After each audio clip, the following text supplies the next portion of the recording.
Chuck Devore, candidate for the Republican Senatorial nomination in the state of California, very kindly made his time available to talk to us at FrumForum. Delighted to meet you.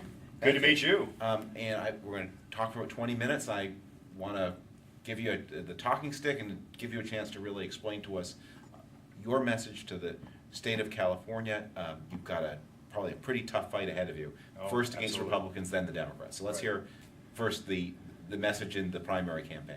Well, in the primary campaign, it's all about who's proven.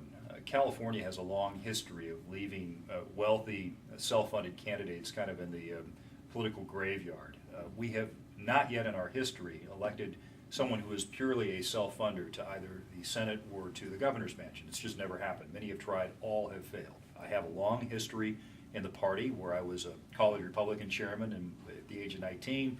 I was the youngest Reagan White House appointee in the Pentagon, worked for Cap Weinberger, worked for Congressman Chris Cox. I was a city commissioner, lieutenant colonel in the U.S. Army Retired Reserve. You were in the reserve for how long? Over 24 years. And you saw service in Panama? I was in Panama. I've been to Korea. I supported Desert Storm, but stateside. I didn't actually go to the Middle East. But I've had I think a varied public service career as well as a career in business.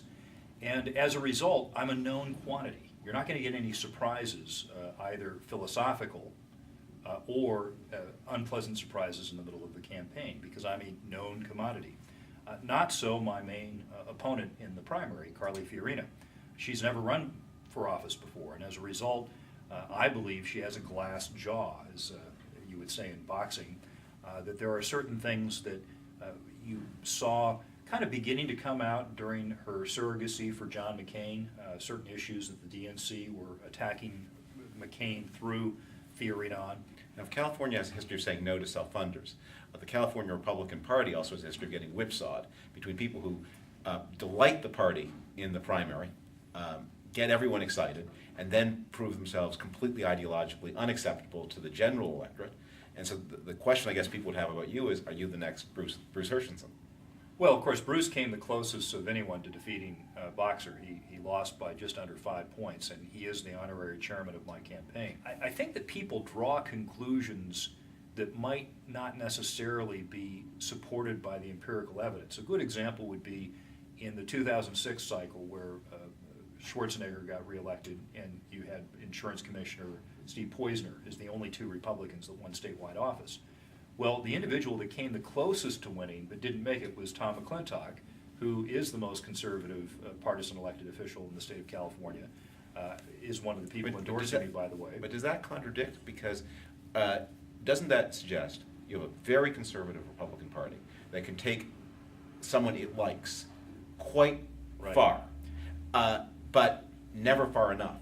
And that the tragedy of the Republican Party is there's no constituency for moderate Republicans, but there's a totally insufficient constituency for a conservative Republican. Right.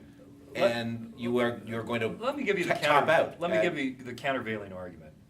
What you're seeing in California is an increasing number of people who identify as declined to state voters, and many of these declined to state voters are people who left the Republican Party out of disgust with the profligate spending of both President Bush and the previous Republican Congress, as well as Governor Schwarzenegger. These are people who are largely animating the Tea Party rebellion. And we have something on the order of 30 to 40 of these rallies that have occurred in California in the last 6 months.